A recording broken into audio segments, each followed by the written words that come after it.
Ser madre es la experiencia más gratificante de una mujer. Es única, maravillosa y logra cambiar para siempre la vida de la madre. Traer al mundo a tu hijo y compartir con él su descubrimiento de la vida a medida que vaya creciendo te proporcionará una felicidad que no se puede comparar con otra experiencia, aunque también representa la gran responsabilidad de formar y educar a otro ser humano. Es natural que durante y al momento de dar a luz al bebé, la madre esté llena de miedos e incertidumbre. Para ello se debe confiar en el médico tratante. Una buena alimentación y una rutina de ejercicios trae muchos beneficios tanto para la madre como para el bebé.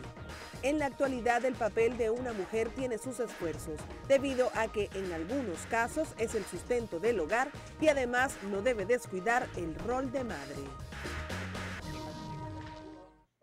Feliz viernes, sean todos bienvenidos a Reporte Estelar. Quien les saluda, Stephanie de Sousa. La noche de hoy, como ustedes ya veían en este material que preparó nuestro equipo de producción, estaremos hablando sobre los embarazos en Venezuela, cuáles son los embarazos saludables y también cuáles son aquellos de alto riesgo y cuáles son las recomendaciones de los especialistas. Y por eso tenemos en nuestro estudio a Carlos Hernández, ginecólogo obstetra y periniatólogo, y Melissa Fermín, también ginecóloga, obstetra y periniatólogo. Bienvenidos al estudio de Reporte Estelar. Muchas gracias por la invitación.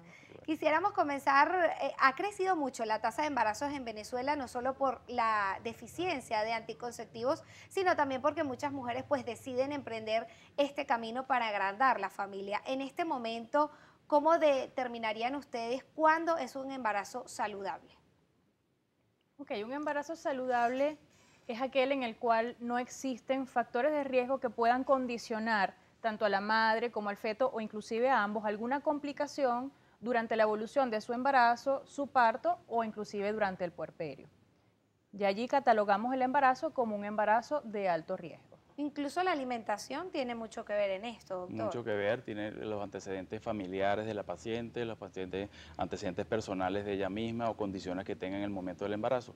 Pero es importante resaltar que la condición de bajo riesgo o alto riesgo puede haber, es una cosa muy dinámica y que puede pasar, digamos, de una paciente de bajo riesgo a tener alto riesgo porque esté presentando cifras tensionales elevadas o esté sangrando o tenga algún problema su bebé en el crecimiento. Entonces, es una cosa muy dinámica la catalogación de, pues, digamos, embarazo de alto riesgo, ¿no? Incluso algunas mujeres comienzan con un embarazo saludable y en el transcurso de los 9 meses puede desarrollar algún tipo de patología, altos niveles de azúcar, el tema de la tensión. Cuéntenos un poco sobre cuáles son esos riesgos que se pueden presentar durante los 9 meses. Es correcto. Existen factores de riesgo que pueden ser inherentes a la madre, ¿okay? Patologías maternas que se pueden suscitar a lo largo de la evolución del embarazo, como por ejemplo, como ya bien lo mencionaste, diabetes, problemas de trastornos hipertensivos, patologías propias del embarazo o inclusive patologías maternas que previamente tenía la paciente y que se exacerban o se complican durante la evolución del embarazo. De igual manera, existen patologías fetales que pueden condicionar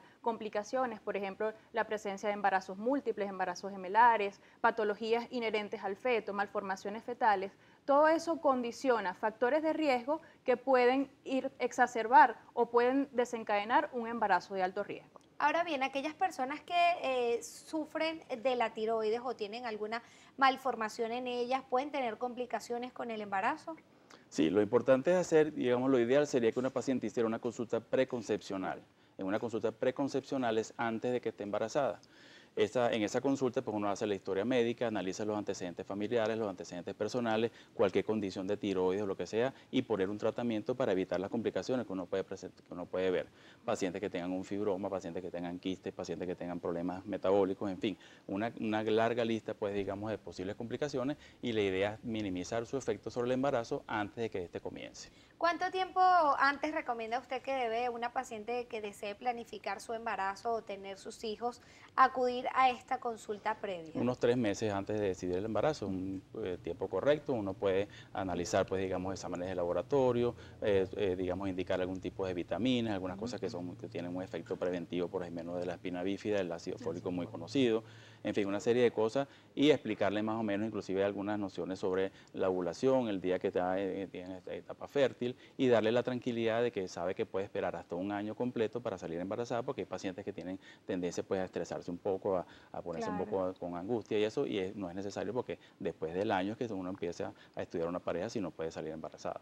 Claro, el área sentimental también afecta mucho porque es una presión para la mujer que quiere emprender este camino, pero también dicen, y no sé si esto es un mito, quisiera que usted lo aclarara a ustedes, de que las mujeres que tienen mucho tiempo durante años tomando anticonceptivos también se les dificulta a la hora de decidir tener un bebé. ¿Esto es cierto? Realmente no ha habido reportes acerca de eso. Los anticonceptivos son un medicamento, pues digamos que ha probado pues su efectividad y todas otras cosas durante muchísimos años y realmente digamos una paciente que detenga los anticonceptivos, ya a los 2 o 3 meses el efecto sobre el cuerpo no existe, no hay una supuesta desintoxicación como muchas personas dicen, sino que simplemente la función ovárica va a reponerse pues digamos en 2 o 3 meses, muy rápido. O sea que ustedes consideran que durante un año no quedar embarazada pues totalmente normal. Luego de este año sí deberían realizarse estudios especiales. Es correcto. De hecho, el estudio de la pareja infértil se realiza al cumplir un año de la pareja tener relaciones sexuales sin protección.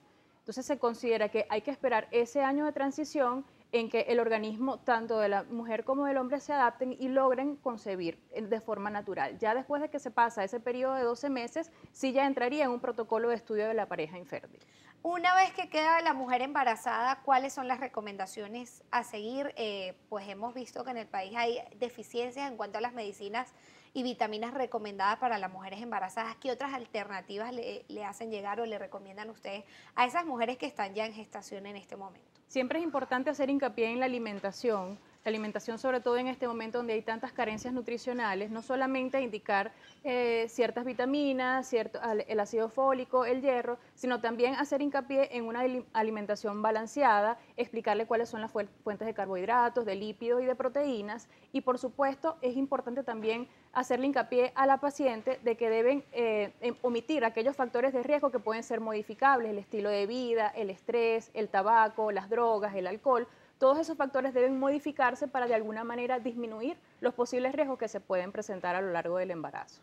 Ahora bien, dicen que durante los 3 primeros meses no se puede ingerir alcohol, pero se ha visto que algunas mujeres embarazadas quizás en algún evento suelen tomar alguna copa de vino. ¿Esto realmente afecta al feto? Sí, realmente los 3 primeros meses del embarazo es cuando es la parte de la organogénesis. Todos los órganos de un bebé se están desarrollando esos primeros 3 meses. Es cuando es más importante todo lo que son alimentos, digamos, y cosas tóxicas que puedan afectar su crecimiento. Entonces es muy importante que la paciente esos primeros 3 meses se cuide, digamos, de manera máxima, digamos, en cuanto a dieta y licor y eso.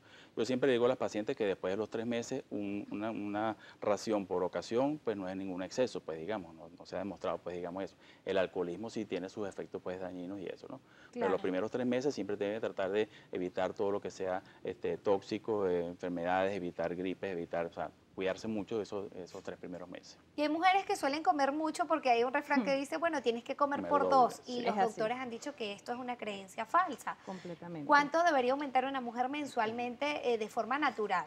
Se considera que el promedio de aumento de peso en global en todo el embarazo es de 9 a 12 kilos. Entonces, más o menos uno le explica a la paciente que en cada control prenatal se espera que el aumento de peso sea aproximadamente 1 kilo por mes. Sería lo ideal. Obviamente hay ciertas pacientes, las pacientes de bajo peso o pacientes con obesidad que se tienen que hacer reajustes en su plan nutricional. Pero en promedio, una paciente sana, de un peso o un índice de masa corporal promedio, debería tener un aumento de peso entre 9 a 12 kilos. Y para esas personas que ya tienen obesidad y quedan embarazadas, pues ya tienen una complicación, ¿cuáles serían las recomendaciones en cuanto a alimentación? Porque también les ataca la ansiedad por comer más algún grupo determinado de alimentos. ¿Cómo hacer frente a estos casos? Sí, esas pacientes deben ser evaluadas con un endocrinólogo que haga, digamos, indicaciones de dieta, análisis de función tiroidea, una serie de cosas, y la paciente debe someterse pues a una dieta y a un plan de ejercicio. Una paciente con exceso de peso puede que se mantenga en su mismo peso. Si su bebé está aumentando de peso mensualmente, ya puede estar rebajando selectivamente o digamos muy controladamente la parte de su peso. De manera que hay muchas pacientes que empiezan y terminan con el mismo peso y su bebé tiene buen peso porque ya han rebajado lo que su bebé aumentó durante el embarazo. Ya nos hacen llegar muchas preguntas a través del Twitter y quisiera que antes de mandar a la primera pausa de la noche de hoy, por favor, nos dieran respuestas rápidas. Claudia Tobar dice, una paciente operada de miomectomía puede salir embarazada y puede tener parto natural. Eso depende, claro que puede salir embarazada. Siempre es bueno decir que después de una cirugía por una fibromatosis uterina, por unos miomas, se debe esperar un tiempo prudencial a que el útero cicatrice de forma adecuada para poder buscar un embarazo con menos tasa de complicaciones. Pero sí, es posible salir embarazada y es posible también un parto natural. Perfecto. La señora Maya Arismendi nos pregunta cuáles son las causas por las que se forman los hematomas en el embarazo. Bueno, los hematomas en el embarazo son básicamente por la ubicación de la placenta, en qué sitio se está ubicando la placenta. Hay muchos sangrados que son en el primer trimestre por implantación y son sangrados o pequeños hematomas que se van a resolver y que no tienen mucha repercusión. Los hematomas que aparecen en el segundo y tercer trimestre sí tienen más importancia porque pueden ser producto pues, de una placenta de inserción baja, una placenta previa, ya tienen otra connotación. Pero hay algunos que no necesariamente un hematoma es, digamos, igual a la pérdida del embarazo, sino que hay maneras de controlarlo y sobre todo reposo y algunas otras medidas. Lo importante es siempre consultar al especialista ante cualquier duda que ustedes tengan. Nosotros a las 8:41 de la noche vamos a hacer nuestra primera pausa, pero recuerde que tiene a su disposición nuestro Twitter e Instagram, @reporte_gb, para que haga sus preguntas, que los especialistas continuarán con nosotros durante todo el programa de la noche de hoy.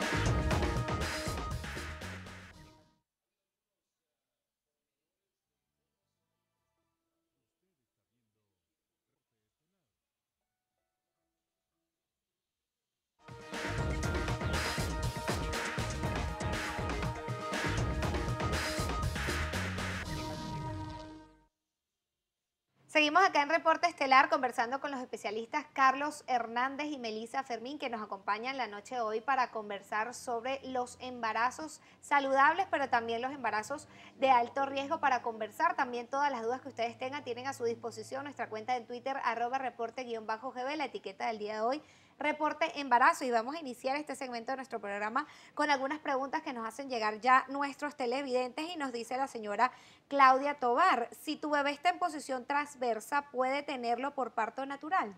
Realmente esa es una de las indicaciones de cesárea formales. ¿Por qué? Porque la situación transversa no nos va a permitir desencadenar un trabajo de parto de forma natural.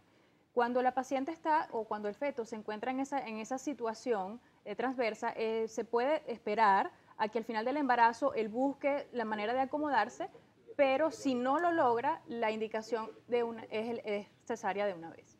También la señora Maya Arismendi escribe, por favor, doctores, quisiera saber cuándo es demasiado tarde para salir embarazada en cuanto a edad.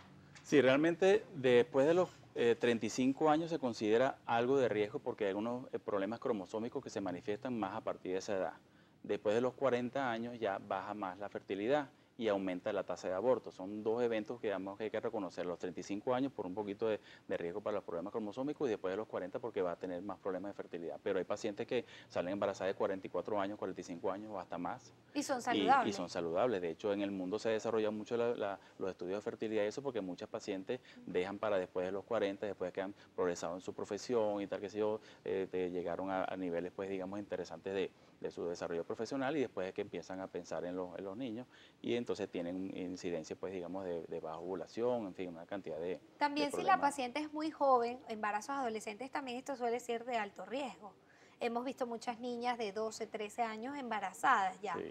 ¿Usted recomienda a estas jóvenes acudir a un especialista para tratarse este tema de alto riesgo? Lo ideal es en ese caso es evitar esa parte, Correcto. digamos, hacer la prevención, porque verá que los embarazos a esa edad pues que significan pues un evento muy importante para la niña, porque es una niña y para su familia, una serie de cosas que son importantes y son embarazos de alto riesgo. Obviamente el desarrollo casi nunca llegan al final del embarazo, son partos prematuros, eso digamos condiciona otros problemas para el recién nacido, en fin, son muchas cosas bien complicadas, ¿verdad? Que eso es algo que debería atacarse a nivel, pues, digamos, estatal y toda la cosa de una manera bien fuerte.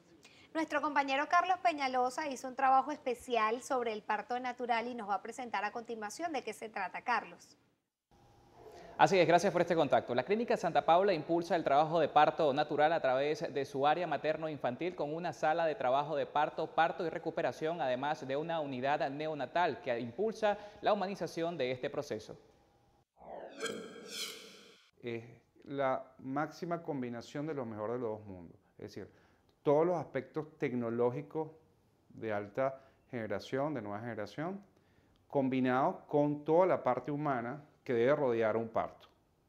Es decir, un parto es lo más bonito, lo más especial, es el comienzo de la vida y es dar vida, por lo tanto que está rodeado de calidez, de atención adecuada y de amor para el recién nacido y la persona que está dando luz. Aquí tratamos de hacerlo de esa manera. ¿Qué hacemos? Tenemos un área, que es este cuarto, que se convierte, primero, es una sala de consentimiento de la parturienta, que estar con sus familiares, con su esposo, pero además con la atención médica necesaria. Vas a ver los equipos que están aquí y todos son para medir cada parte de desarrollo del trabajo de parto. Además, en el momento que viene el parto, esta cama se transforma mágicamente en un instrumento para atender el parto. Y entonces se acompaña del respaldo de enfermería, anestesiólogo y los médicos que van a acompañar a la parturienta, pero siempre con su familiar y con su entorno, lo cual le da una gran ventaja desde el punto de vista psicológico en ese momento a la embarazada. La unidad de neonatología de la clínica tiene dos grandes servicios. Está el servicio de cuidados mínimos, del cual forma parte de la unidad de trabajo de parto, parto y recuperación, que es esta unidad donde estamos ahora, en donde justamente se brindan los cuidados a los bebés que se obtienen de nacimientos normales. Sin embargo, si hay algún tipo de complicación, también contamos con la unidad de cuidados neonatales o la terapia neonatal, que es una unidad altamente especializada con equipos tecnológicos de primera línea. Sin embargo, dentro de nuestra filosofía de atención humanizada, la unidad de terapia neonatal de nuestra clínica es una terapia abierta. Eso significa fundamentalmente que nosotros no asumimos a los papás como visita, sino que son una parte fundamental en el cuidado y en el tratamiento de los recién nacidos. Por lo tanto, ellos permanecen dentro de la unidad tanto tiempo, prácticamente tanto tiempo como quieran. La segunda parte es que le damos muchísima importancia a la lactancia materna. Y aquí tenemos un programa de lactancia precoz, es decir, que estimulamos inmediatamente que el bebé se estimule para que inmediatamente tenga y inicie su lactancia. Una vez que la mujer ha parido, se le pone al bebé al pecho lo antes posible para garantizar el mejor alimento para el bebé, que es su leche materna. En el caso de incluso los pacientes pediátricos que ya están en los pisos de hospitalización, se continúa con lo que es el programa de lactancia, garantizando que tengan un espacio disponible para extraerse la leche, las mamás, en el caso de que la condición de su hijo no sea la acorde para amamantar directamente. Aplica también para los bebés hospitalizados en la unidad de cuidados intensivos neonatales. Una vez la mamá egresa, garantizamos que tengan un espacio donde ellas puedan realizarse la extracción y garantizar un banco de leche para sus bebés. Estas salas de trabajo de parto, parto y recuperación son las únicas disponibles en su tipo en el país. Es la información que podemos aportar y con ello retornamos con ustedes al estudio. Invitamos también a ustedes a participar a través de las redes sociales. Gracias, Carlos, por tu aporte. Seguimos conversando con los especialistas de la noche de hoy. En este caso, estas salas especiales que llegan a Venezuela para fomentar el parto natural. Cuéntenos un poco de esta iniciativa, doctor. Sí, son conciencia de que tienen las instituciones, pues recientemente por las clínicas nuevas y eso. Hay muchos sitios, muchas clínicas que tienen espacio, digamos, lo que se llama sala de anteparto. La sala de anteparto es donde pasa la paciente el proceso del parto, pero después va al quirófano a tener su bebé. Esta modalidad, pues en la habitación de la paciente tiene su bebé. el anestesiólogo viene si necesita la parte anestésica de la paciente y el pediatra viene a atender a la habitación misma de la paciente. De manera que obteniendo el bebé recién nacido, uno se lo puede colocar a la paciente en el vientre, viene el esposo, puede cortar el cordón, en fin, a veces el pediatra inclusive examina al bebé en el mismo abdomen del materno, la lactancia es a los pocos minutos, en fin, da una cantidad de cosas, pues digamos que creo que se están promoviendo y creo que hay que apoyarlo porque verá que nos parece pues que es una alternativa bastante interesante para... De esas diferencias entre el parto natural y la cesárea vamos a estar hablando en tan solo minutos en el tercer bloque de este programa, pero vamos a responder algunas preguntas que nos hacen llegar los televidentes a través de nuestras redes sociales y vamos a iniciar. Bueno, este es un comentario de Romer Martínez. Él dice lo siguiente: hemos visto en el TUI un alto índice de adolescentes embarazadas, un problema de salud pública. También la señora Claudia García dice, ¿es cierto que la cesárea impide amamantar? No, en absoluto. Se retrasa un poco el momento del apego de la madre al momento que da a luz. Sin embargo, no es una indicación o no es una contraindicación para la lactancia en lo absoluto. También Norman Gómez escribe, ¿cuáles pueden ser las causas y cómo se trata la depresión en las embarazadas? Excelente programa, muchas gracias. Bueno, la parte de la depresión puede ser antes, durante o después del embarazo. Si es un diagnóstico anterior, pues digamos con el psiquiatra tratante, médico tratante, hay medicamentos que se tratan de evitar los primeros 3 meses por lo que dijimos antes, claro, y después se pueden retomar a partir del 4.º mes. Pero hay lo que llaman la depresión postparto, que es algo más o menos común, y que también, o sea, no se debe tratar con el psiquiatra a menos que la paciente pase 3 o 4 o 5 meses, un periodo, digamos, largo. Esto es un proceso totalmente natural, pero ¿cómo manejarlo la familia para evitar que esto se convierta en algo más delicado? Muchas veces porque quizás la paciente no se preparó, no se imaginó bien qué es lo que le viene, porque es un cambio en la vida, pues claro, digamos, y todo lo que significa los cuidados del bebé, a veces se angustian, tienen mucha ansiedad y eso les lleva pues a esas depresiones por parto, pero generalmente salen son más leves, pues digamos, que una depresión por otra causa. Vamos a hacer una pausa a las 8:53 minutos de la noche, pero quédese en sintonía de Reporte Estelar, que ya volvemos con más.